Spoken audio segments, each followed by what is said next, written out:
We enter unprecedented times in U.S. politics. President Joe Biden announces his exit of the 2024 presidential race. We have team coverage for you. Our crew's talking with both local lawmakers and voters across our two states. But first, Natalie Brand has the very latest tonight from Washington, D.C. President Biden has dropped out of the presidential race, ending his bid for re-election just 4 months before the November vote. In a statement, the president said in part, quote, "While it has been my intention to seek re-election, I believe it is in the best interest of my party and the country for me to stand down and to focus solely on fulfilling my duties as president for the remainder of my term." Biden's decision followed a debate performance that prompted more than 36 Democratic lawmakers to urge him to pull out of the race. One of his closest allies, Delaware Senator Chris Coons, called it a very difficult decision. The challenge of seeing this moment and of recognizing what was in the best interest of the nation was a significant challenge. I still believe he could have beaten Donald Trump. The president's change of heart comes 1 month ahead of the Democratic National Convention in Chicago. Jamie Harrison is the chair of the DNC. This president, Joe Biden, has been a transformational president. He's been a great leader. President Biden offered his full support and endorsement of Vice President Kamala Harris. In a statement, she said she's honored and that it's her intention to earn and win the nomination. Political heavyweights are already backing Vice President Harris, including both Clintons and many members of Congress. The framework of the race is clear at this point. Kamala Harris is going to prosecute this case for democracy and freedom across the country. Across the country, voters reacted. From the battleground state of Wisconsin, Biden dropping out now really kind of changes a lot of what I was thinking as well, having to learn about a new candidate. To the nation's capital, where some supporters gathered to express their admiration for the president, including David Kiva, who has worked for him. I'm here today to help to celebrate his legacy and all that he's accomplished on so many issues, including the one that I work on, which is climate. The DNC says in the coming days, the party will undertake a transparent and orderly process to move forward as a united Democratic Party. Natalie Brand, CBS News, the White House. Our team coverage continues now with the big questions many have tonight. We bring in WCCO's Esme Murphy for a breakdown of the situation. And Esme, a narrative already seems to be forming. Why such a quick pivot to Vice President Kamala Harris? Well, Derek, a lot of it has to do with money. The Biden-Harris campaign has raised $239 million. Harris is on that ticket, so she can use that money. Somebody else would have to start from scratch. On the other side, you've got Donald Trump, who has raised $199 million, with a lot more coming in after the assassination attempt. Also, there is this. Many in the party feel that passing over a qualified black woman attorney who's been a prosecutor and who has served as vice president for 3.5 years would create a significant backlash. So that said, is it all wrapped with a bow for Kamala? You know, it really isn't. Someone could declare they are running too, and the party would have to deal with that. That someone might be J.B. Pritzker, the billionaire governor of Illinois, who has not endorsed Harris. All the 3,800 delegates to the convention are now free agents. Technically, they could vote for whomever they wish. But I talked to a couple of Minnesota's 93 delegates. Both Senator Nick Friends from Mankato and Senator Bonnie Westland of Plymouth told me they and other Minnesota delegates are very excited to support Harris. Esme, your thoughts on what happens next? What's the timeline here? You know, it's really not clear. This is history in the making. This has never happened this late in an election cycle. Way back in 1968, President Lyndon Johnson dropped out in March of that election year. This is late July. The Democratic Convention is August 19th through the 22nd. Minnesota early voting begins September 20th.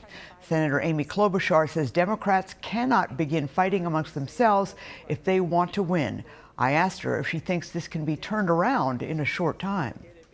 I do, and I think that one of the reasons that people are consolidating behind Kamala Harris is not just because of her experience, it's also that we have to be realists here.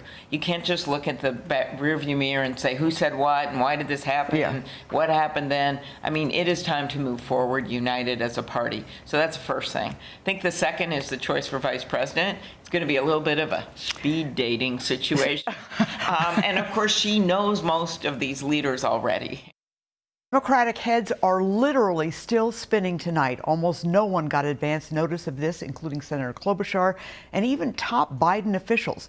Most learned the president was dropping out when he posted his letter on social media at 12:46 p.m. our time. A shock announcement for sure. Thank you, Esme. If the vice president becomes the nominee, who would be her running mate? Top contenders include a number of governors, some from key battleground states, Michigan Governor Gretchen Whitmer and North Carolina Governor Roy Cooper among them. Senator Mark Kelly from Arizona, a former astronaut, and current Transportation Secretary Pete Buttigieg are also on the list. We're not seeing automatic alignment from Minnesota political leaders. David Schuman has the local reaction and what this could mean for Governor Tim Walz. David? Derek, it's an interesting mix of reactions from top Minnesota Democrats. Some are endorsing Vice President Kamala Harris, while others are saying, hold on, she should earn the nomination. The chair of the Minnesota DFL says he wants as seamless a transition between nominees as possible. And for him, that means Kamala Harris. Not only do I think she's the best person equipped to litigate this case against Donald Trump, she's been a part of these decisions. She can talk about this record of success like no one else. Others have given Harris their endorsement, like Representative Ilhan Omar. Representative Dean Phillips, who previously ran to be the nominee himself, called the vice president talented, experienced, and well-prepared to beat Donald Trump, but he also supports introducing some competition before delegates vote. Some Democratic analysts feel that with so little time before Election Day, practically speaking, it has to be Harris. Democrats get to get a new, fresh set of energy, a new candidate, and a new narrative. So that's number one. And then number two is it galvanizes Democrats all across the country that potentially we could have our first woman president. If it is Harris, the question then becomes who does she choose as a running mate? We spoke to a GOP analyst who feels it could make sense to consider someone Minnesota voters are very familiar with. I do not think you want to leave off that list our own Governor Tim Walz. Minnesota is definitely in play, and he fits a certain kind of profile that they're looking for. Midwestern governor, folksy, sort of, seemingly moderate, but also very acceptable to super progressives. The DFL finance director said this afternoon that after Biden made this announcement, donation money was, quote, flooding in. High-ranking Republican Congressman Tom Emmer tweeted that he believes Biden should resign immediately. Derek? Important to note that Election Day is just over 100 days away, and voters have a lot of thoughts about this race shakeup. WCCO's Kirsten Mitchell is live in Minneapolis. And Kirsten, I know you've been talking with Minnesota voters on both sides of the aisle all day. What are they saying? Well, as you would expect, there were mixed reactions from voters across the political spectrum. Some were happy, others were sad, and then there was also a sense of relief from some voters. But the big question now in everyone's mind, who is going to replace President Biden on the Democratic ticket?